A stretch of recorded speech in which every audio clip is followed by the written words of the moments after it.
Radhe Radhe friends. ओम गम गम गणपते नमः।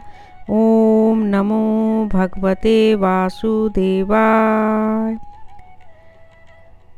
सकट चौथ जाने शुभ मुहूर्त, पूजा विधि, चंद्रोदय का समय, इस दिन क्या करें और क्या नहीं। संकट चौथ 2024 हिंदू पंचांग के अनुसार माघ माह के कृष्ण पक्ष की चतुर्थी तिथि को सकट चौथ मनाया जाता है। इस दिन गणेश जी और चंद्रदेव की पूजा करने से संतान के दीर्घायु और अच्छे स्वास्थ्य का आशीर्वाद प्राप्त होता है। इस वर्ष 29 जनवरी 2024 को सकट चौथ का व्रत रखा जाएगा। इसे संकष्टी चतुर्थी, वक्र तुंडी चतुर्थी और तिलकुटा चौथ के नाम से भी जाना जाता है। इस दिन गौरीपुत्र गणेश, सकट माता और चंद्रदेव की पूजा करने से सभी संकटों से मुक्ति मिलती है और जीवन में सुख समृद्धि और खुशहाली आती है। आइए जानते हैं सकट चौथ व्रत की सही तिथि, शुभ मुहूर्त, चंद्रोदय का समय और व्रत के दौरान क्या करना चाहिए और क्या नहीं। कब है सकट चौथ? हिंदू पंचांग के अनुसार 29 जनवरी 2024 को सुबह 6:10 से चतुर्थी तिथि का आरंभ होगा और इसके अगले दिन यानी 30 जनवरी 2024 को सुबह 8:55 तक रहेगा। इसलिए उदय तिथि के अनुसार 29 जनवरी 2024 को गणेश चतुर्थी मनाई जाएगी। चंद्रोदय का समय पंचांग के अनुसार इस वर्ष शोभन योग में सकट चौथ का व्रत रखा जाएगा। 29 जनवरी 2024 को रात 8:52 पर चंद्रोदय होगा, जबकि अलग अलग शहरों में चांद निकलने के समय में थोड़ा अंतर हो सकता है। पूजा विधि: सकट चौथ के दिन सुबह जल्दी उठें, स्नान आदि के बाद स्वच्छ कपड़े पहनें, सूर्योदय को जल अर्घ्य दें। इसके बाद गणेश जी की पूजा करें। सायंकाल में गणेश जी की विधि विधान से पूजा करें। सकट चौथ व्रत कथा पढ़ें और उनकी आरती उतारें। फिर गणेश जी को तिल के लड्डू और मिठाई का भोग लगाएं। चांद निकलने के बाद चंद्रमा को जल अर्घ्य दें। सकट चौथ के दिन इन बातों का रखें ध्यान। सकट चौथ की पूजा के दौरान काले रंग के वस्त्र नहीं पहने। इस दिन पूजा के लिए पीले या लाल रंग के कपड़े पहन सकती हैं। चंद्रदेव को जल अर्घ्य देते समय इस बात का विशेष ध्यान रखें कि जल के छींटे पैरों पर न पड़ें। इस दिन गणेश जी के पूजन के बाद चंद्रमा को जल अर्घ्य जरूर दें। इसके बिना व्रत अधूरा माना जाता है। पूजा के दौरान तुलसी के पत्तों का इस्तेमाल न करें। गणेश जी को दूर्वा जरूर चढ़ाएं। सकट चौथ का महत्व: संतान की सुखी जीवन के लिए सकट चौथ का व्रत रखते हैं। व्रती महिलाएं शाम को गणेश जी की पूजा और चंद्रमा को अर्घ्य देने के बाद ही भोजन करती हैं। माघ मास की चतुर्थी के दिन ही भगवान गणेश ने अपने माता पिता की परिक्रमा कर अपनी तीव्र बुद्धि ज्ञान का परिचय दिया था। इस व्रत को करने से संतान को अच्छा स्वास्थ्य, बुद्धि, समृद्धि में वृद्धि होती है। इस दिन तिल का स्नान, दान, उसके सेवन और पूजा में विशेष इस्तेमाल किया जाता है। सकट चौथ पर करें ये आसान उपाय, जीवन में मिलेंगे कई लाभ।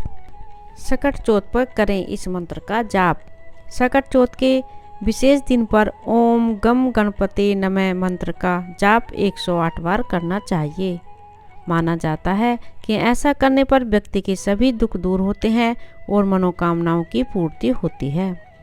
लगाएं इस चीज़ का भोग। सकट चौथ वाले दिन गणेश जी की पूजा के दौरान उन्हें तिल और गुड़ से बने लड्डुओं का भोग लगाना चाहिए। इसके साथ ही साथ गणेश जी को प्रिय माने गए मोदक का भी भोग लगाएं। इससे गणेश जी की कृपा आपके ऊपर बनी रहती है। दूर होगी कैरियर की बाधा। सकट चौथ के दिन गणेश मंदिर में जाकर गणपति जी के दर्शन जरूर करने चाहिए। ऐसा करने से व्यक्ति के कैरियर में आ रही बाधाएं दूर हो सकती हैं, साथ ही तरक्की के योग भी बनते हैं। नहीं होगी धन की कमी। सकट चौथ पर पूजा के समय गणेश जी के समक्ष एक श्री यंत्र स्थापित करें और उस पर 2 सुपारी रख दें। पूजा समाप्त होने के बाद इस सुपारी को एक लाल रंग के कपड़े में बांधकर तिजोरी या धन स्थान पर रख दें। ऐसा करने से आपको धन की समस्या से मुक्ति मिल सकती है। 2024 29 जनवरी को सकट चौथ का व्रत रखा जाएगा। इस दिन गणेश भगवान की पूजा होती है। पूरा दिन व्रत रखकर रात में चंद्रमा को अर्घ्य देकर ये व्रत खोला जाता है। संतान की लंबी उम्र, सौभाग्य में वृद्धि के लिए ही ये व्रत बहुत ही महत्वपूर्ण माना जाता है। आइए सुनते हैं सकट चौथ व्रत कथा। पौराणिक कथा के अनुसार एक नगर में साहूकार और उसकी पत्नी रहते थे। दोनों का धर्म कर्म के काम में मन नहीं लगता था। एक दिन साहूकारनी अपने पड़ोसन के घर गई। पड़ोसन को सकट चौथ की पूजा कर उसने इस व्रत का महत्व पूछा। साहूकारनी को सकट चौथ व्रत या तिलकुटा चौथ व्रत की महिमा बताते हुए पड़ोसन बोली कि गणपति जी की कृपा से व्यक्ति को अखंड सौभाग्य, पुत्र, धन धान्य, बुद्धि, सिद्धि सब कुछ प्राप्त होता है। साहूकारनी ने व्रत का लाभ जानकर सकट चौथ व्रत करने का संकल्प लिया। साहूकारनी ने कहा कि वह मां बनती है तो सकट चौथ व्रत करेगी और गणेश जी को 1.25 सेर तिलकुट चढ़ाएगी। गणेश जी की कृपा से वह गर्भवती हो गई। अब साहूकारनी को लालच और बढ़ गया। उसने कहा कि उसे बेटा हुआ तो 2.5 सेर तिलकुट करेगी। साहूकारनी को एक सुयोग्य पुत्र की प्राप्ति हुई। फिर उसकी लालसा बढ़ गई। अब वह बोली कि अगर उसके बेटे का विवाह हो जाता है तो वह 5.25 सेर तिलकुट करेगी। गजानन के वरदान से उसका विवाह भी हो गया, लेकिन तब भी उसने व्रत नहीं किया। साहूकारनी के बेटे का विवाह तय हो गया। लोभी साहूकारनी को सबक सिखाने के लिए गणपति जी ने अपनी माया से शादी वाले दिन उसके बेटे को गायब कर दूर कहीं जंगल में पहुंचा दिया। माता पिता और सभी वर के गुम हो जाने पर चिंतित होने लगे। विवाह टल गया। एक दिन साहूकारनी की होने वाली बहू सखियों संग जंगल में दूरबा लेने गई थी। उसे देखकर साहूकारनी के बेटे ने आवाज़ भी दी, लेकिन वह सभी डर के कारण वहाँ से चली गई और इस घटना के बारे में अपनी माँ को बताया। गांव वाले और साहूकारनी के समधियों ने वहाँ जाकर देखा तो उनका दामाद घने जंगल में एक पेड़ पर बैठा था। उसने सभी को अपनी माँ की गलती बताई और कहा कि माँ ने सकट चौथ व्रत करने का वचन दिया था, लेकिन उसे पूरा नहीं किया, जिसके कारण सकट देव क्रोधित हो उठे। साहूकारनी को जब ये बात पता चली तो उसे अपनी गलती का एहसास हुआ और उसने गणपति जी से क्षमा याचना कर सकट चौथ का व्रत और तिलकुट किया। गणेश जी ने साहूकारनी को माफ़ कर दिया और उसका बेटा भी सही सलामत घर आ गया। कहते हैं कि सकट चौथ के व्रत के प्रभाव से संतान पर कभी कोई आंच नहीं आती, बच्चे को लंबी उम्र का वरदान मिलता है। सकट चौथ की दूसरी कथा।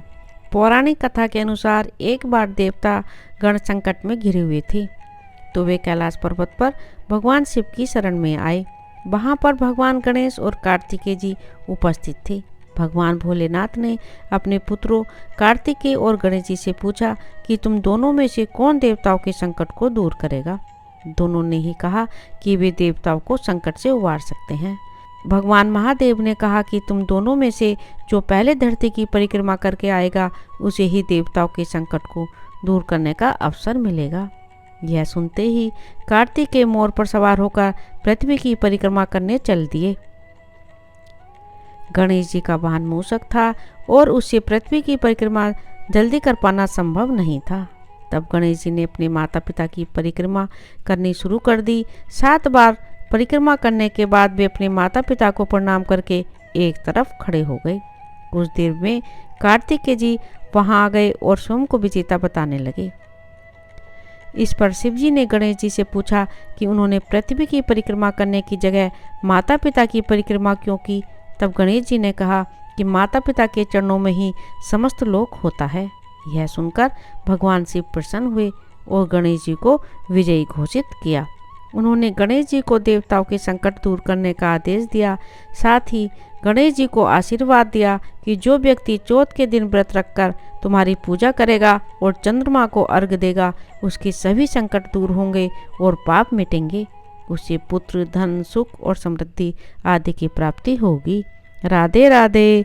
ओम नमो भगवते वासुदेवाय।